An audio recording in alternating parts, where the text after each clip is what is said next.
In this lesson, we are going to practice implementing more different commands, creating functions, and even sending messages from inside the contract. We're going to do all of this on top of the existing contract we already have. So what's our plan? Let's break it down. First, our contract will become more strict on commands. We are going to introduce a new operation code meant for the logic of depositing funds to the contract. Another opcode we are going to introduce is withdrawal of funds. During the withdrawal process, the funds are actually sent to the address as a message, so we will learn how to send messages from within the contract.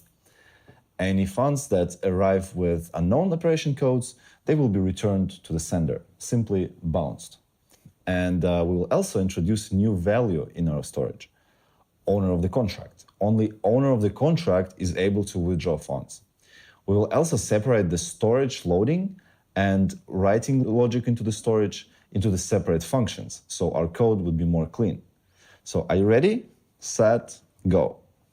So first of all, let's deal with the contract's owner's data in storage. So we will create a new address in the storage, but also, as you can see here, we're operating with the system functions like set data and get data like inline inside of the logic code, but we want to separate them into functions.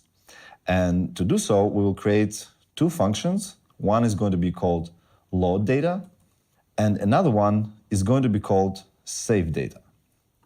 So basically, we will kind of like encapsulate this logic of interacting with the storage. So you can see that our load data is having a new specifier. So you remember that we were talking about the specifiers, that there's a number of them. So let's understand what it is. So you already know a little bit about a specifier that we had, like method ID, yes? But if a function has an inline specifier, its code is actually substituted in every place where this function is called.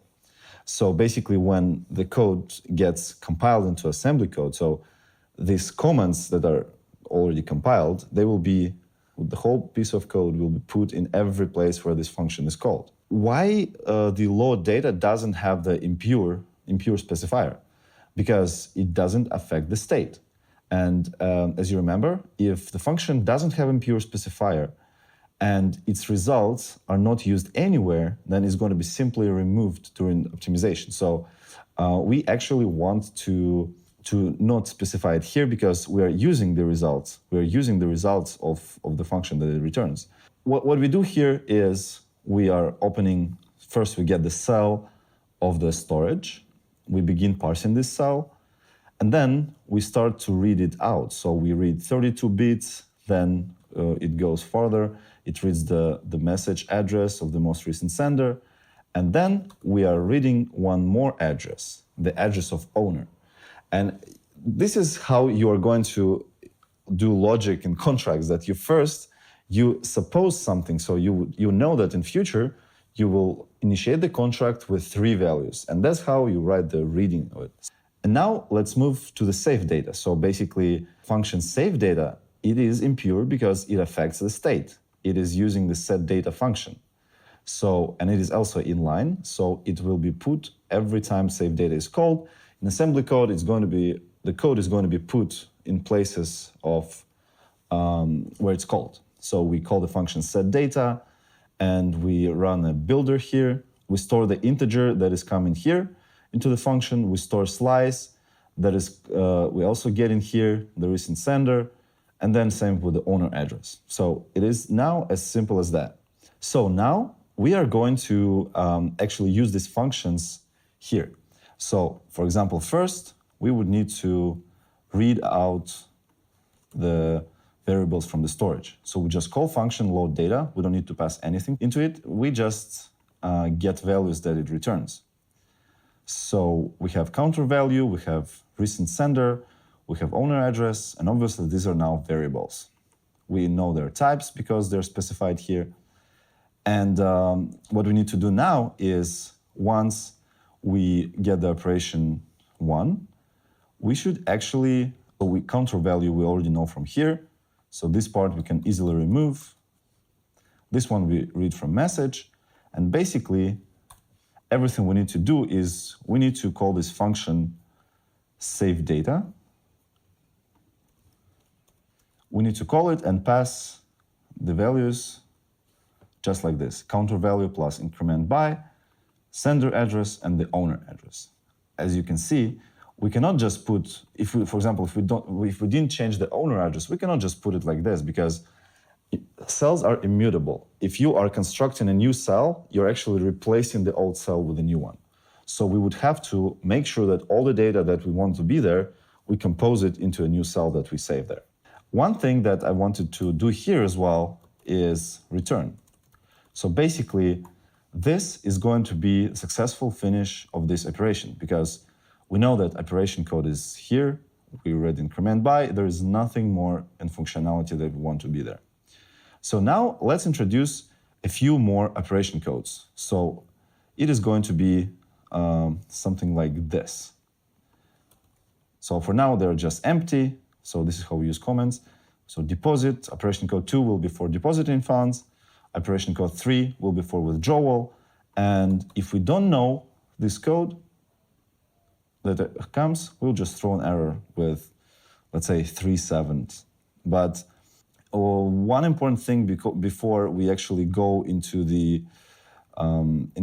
logic, let me update the get contract storage data so it would also load. So this getter method would also return the owner address. So get contract storage data, we would expect it to also return an owner address. But again, we could just simply use the same function we're using here because now we encapsulated this logic.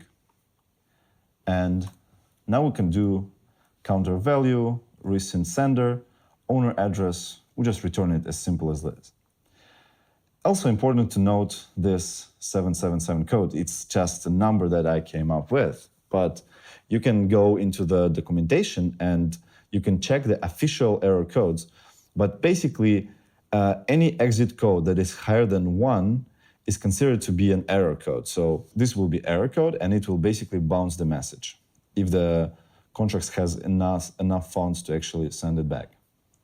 And this will happen under the hood. You don't need to worry about it. Let's move to more operation codes, deposit. It's quite easy with deposit because when money arrives, we would just want to do a return and say that everything's fine. We just accepted funds. So basically, the deposit is done now. What about the withdrawal? With withdrawal, it is just a little bit more complicated. So we have to compare the sender address to the owner address of a smart contract. And let's see what are the things we need to know in order to implement this logic. So one, we need to understand how to actually compare the values. So we will use the standard function equal slice beats. It's just something that, let's just put it here under comment. So we'll need this function. And then we will learn some concept that is about throwing the errors. So there's two types of throwing the errors. There's throw unless, and then there's throw if. So we will go into details when we will implement this code. So their logic just works different. So in one case, you will throw the error if the condition is not met, and in another case, you will actually throw the error if the condition is actually met. The message body with this operation would actually require to also have an integer that is stating the amount requested to withdraw. And we compare this amount to the actual balance of contract, and we are able to get the actual balance of contract with a standard function getBalance.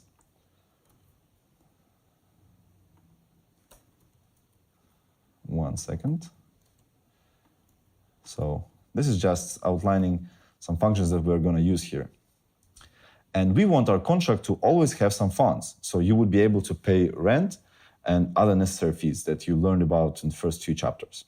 So we would need to set some minimum that would have to stay on the contract and throw an error if the requested amount is not allowed to be withdrawn. And finally, we need to learn how we can send coins from inside the contract via an internal message. So let's see how this all would work together. So let's first start with the certain amount of tons that we always want to keep. And we have to define this amount somewhere in the beginning. So basically, we would want to keep 0.01 ton for the minimum tons for storage. So this will be a constant. We were going to check if there's enough amount left. Let's now get back to this withdrawal logic. So here you can see how we're doing throw unless. So we are going to throw an error code 103. Again, this is the code number that I came up with. When I'm going to write tests, I would expect this code to be thrown if I initiate a transaction from the address other than owner address. So if I'm requesting withdrawal from other address than owner address. And then I'm going to read the withdrawal amount. So this is in message body, you remember. So we can collapse this one, we can collapse this one, we don't need it. But here we know that we read the operation code from the in-message body. So know that next after these 32 bits, there's going to be the amount, how much to withdraw. So when we set the amount, for example, the operation codes, we are doing load uint. But when we set amount of coins, when we need some numbers, let's set the amount of coins, we also get an integer here, but we would actually need to load coins because we know that here there's a specific maximum of bits that are always dedicated for this. So we read them out. Once we are going to compose this transaction, we will also do store coins. So coins has a defined amount of bits dedicated for it to be stored. And here we're using this function getBalance. So we are actually getting the balance. We don't care about the second value here. You can read about it in documentation.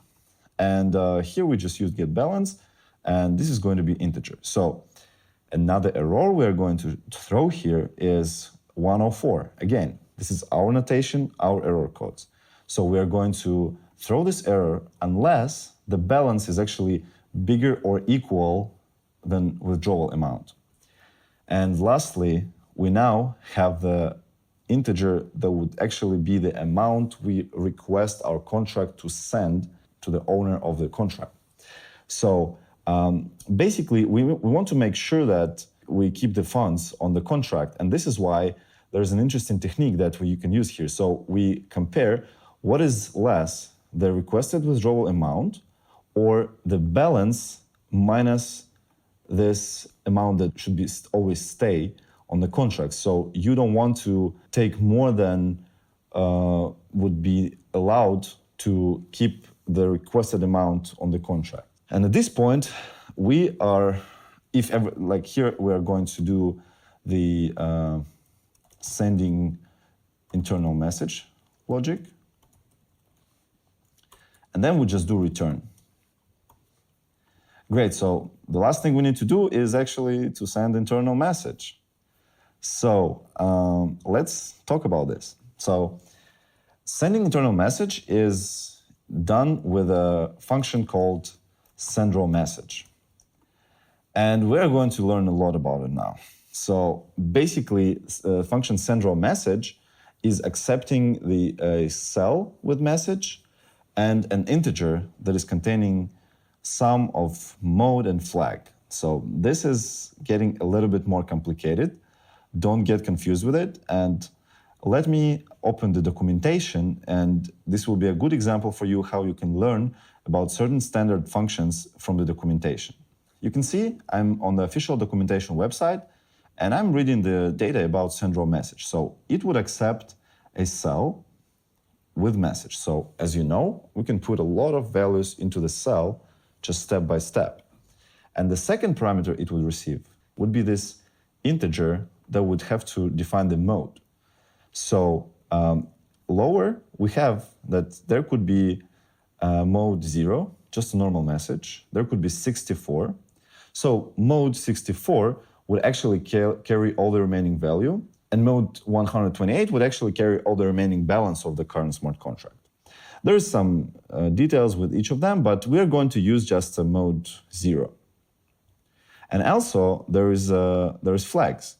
So basically, you can see that this integer that we provide here, it has to be actually sum of the modes and flags. So combination simply means getting a sum of their values. So it's combination of mode and flag. So you choose something from here and you choose something from here. So basically, we are going to use value 1 because we want to have it ordinary message and we want to pay transfer fees separately from the message value.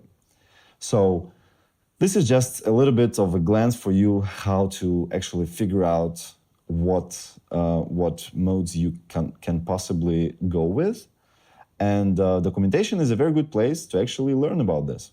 So I already showed you the documentation part where you can actually understand that there's different modes. You need to compose a cell and then you need to choose the mode and flag. You can sum them and you can put them into the function send raw message.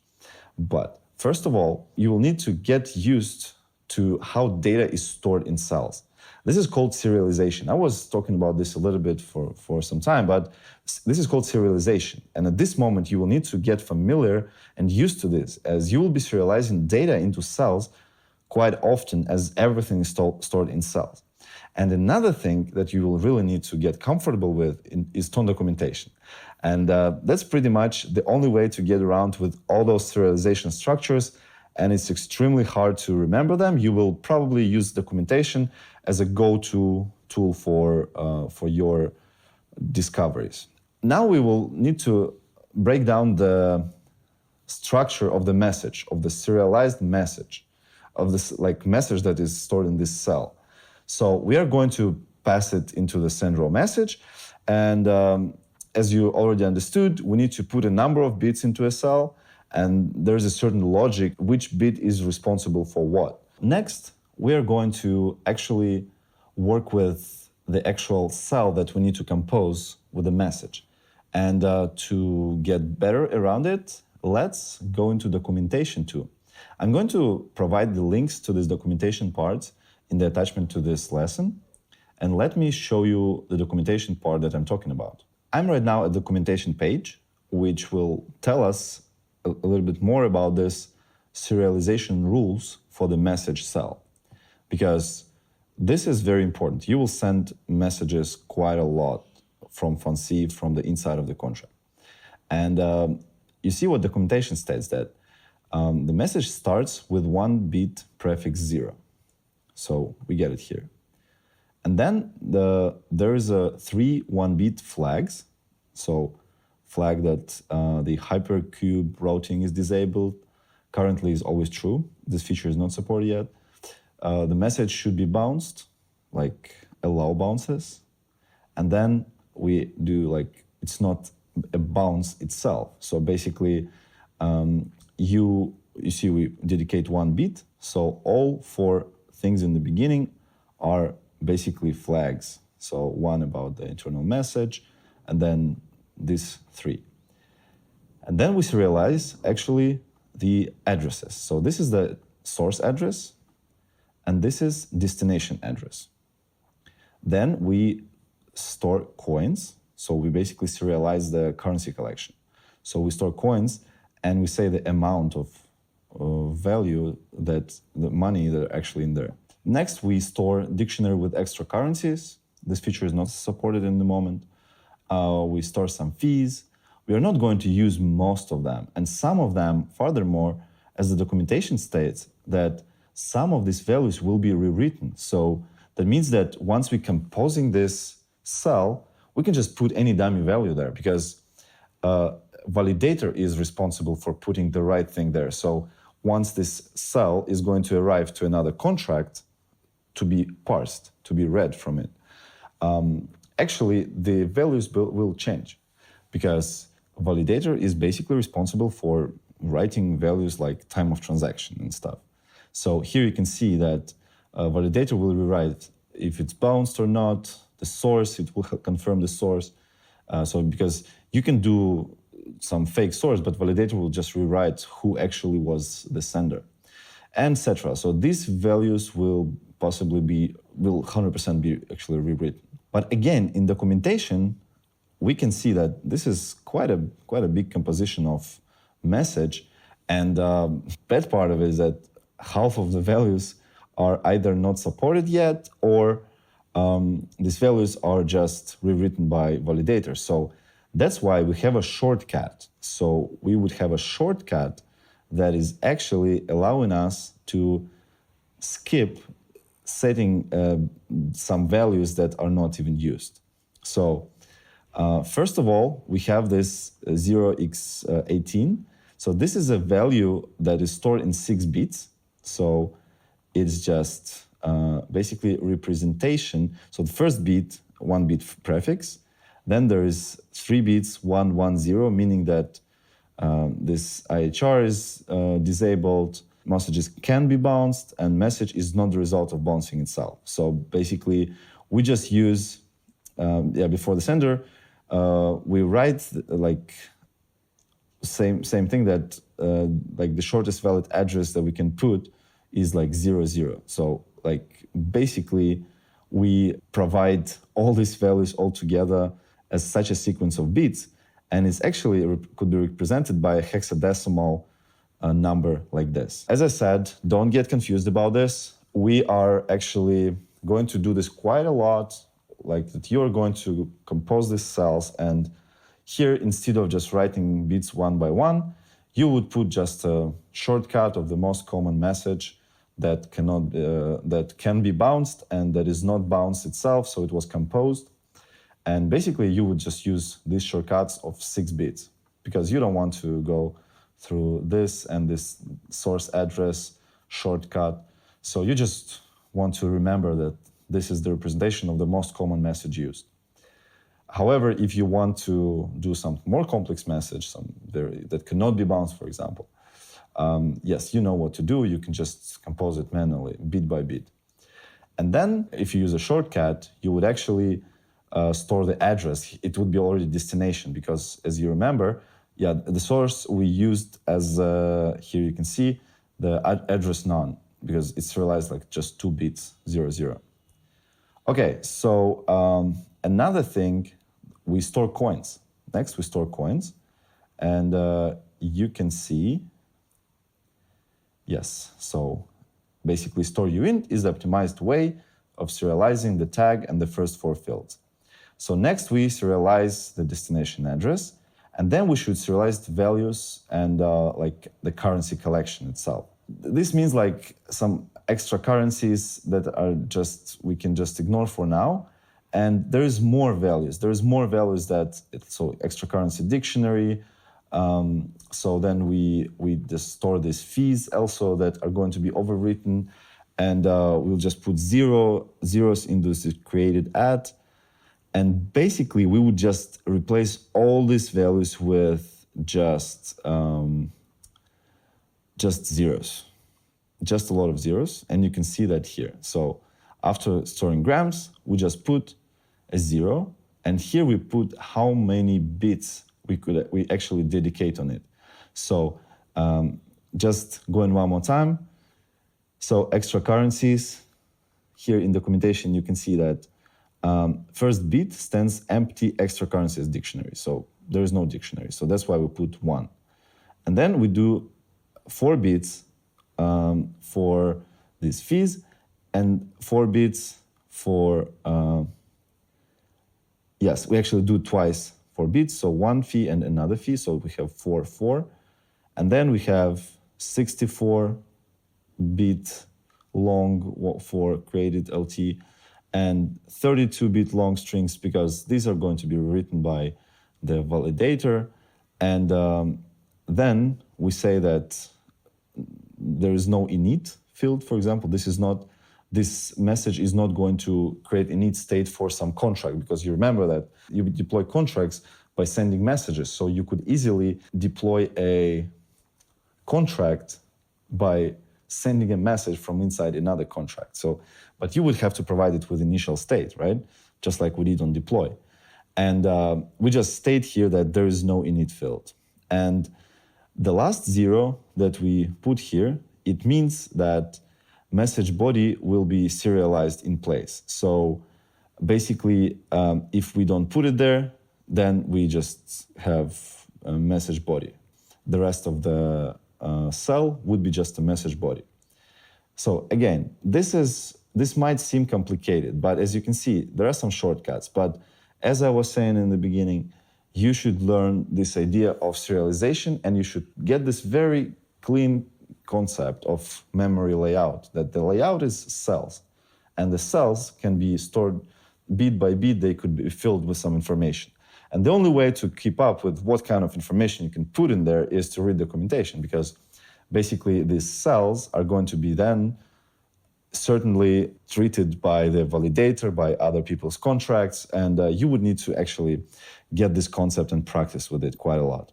So let's see how this applies to our funds. So we basically are going to compose our own cell. So we will use a builder, begin cell. Then we will use this shortcut 0x18 with flags and the empty source address.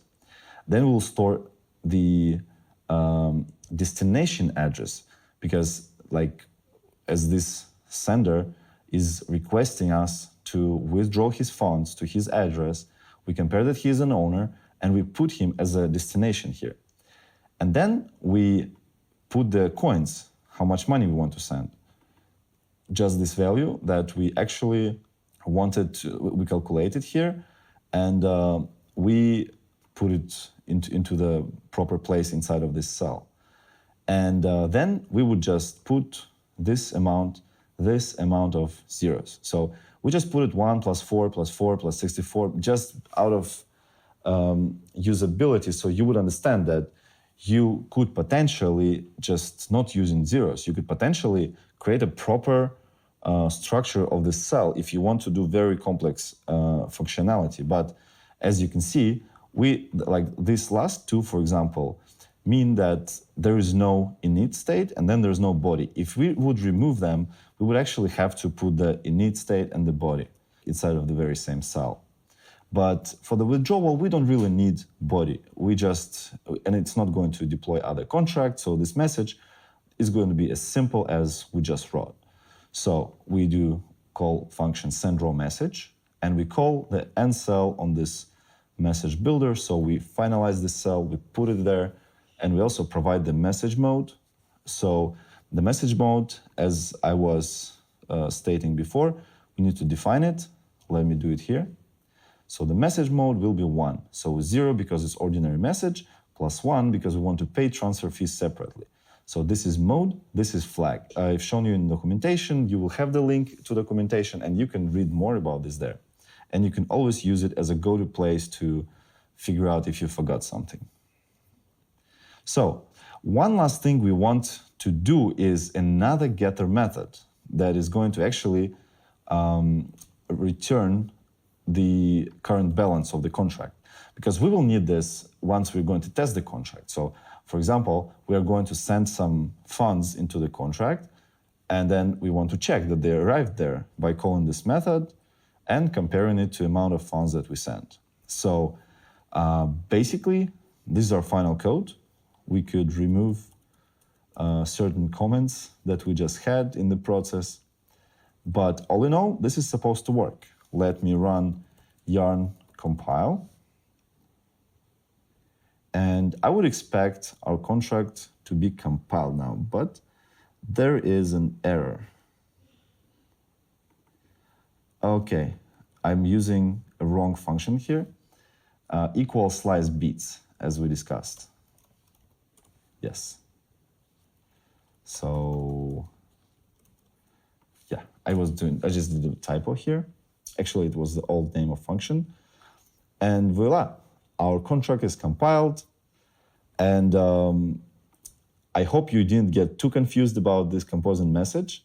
I was just wondering that I wanted to bring you the better understanding of the landscape, so you would be equipped for learning by yourself too, because this is a very important concept of composing these cells according to the documentation that you can read. So I'm going to see you in the next lesson, where we're going to write tests for this contract. See you soon.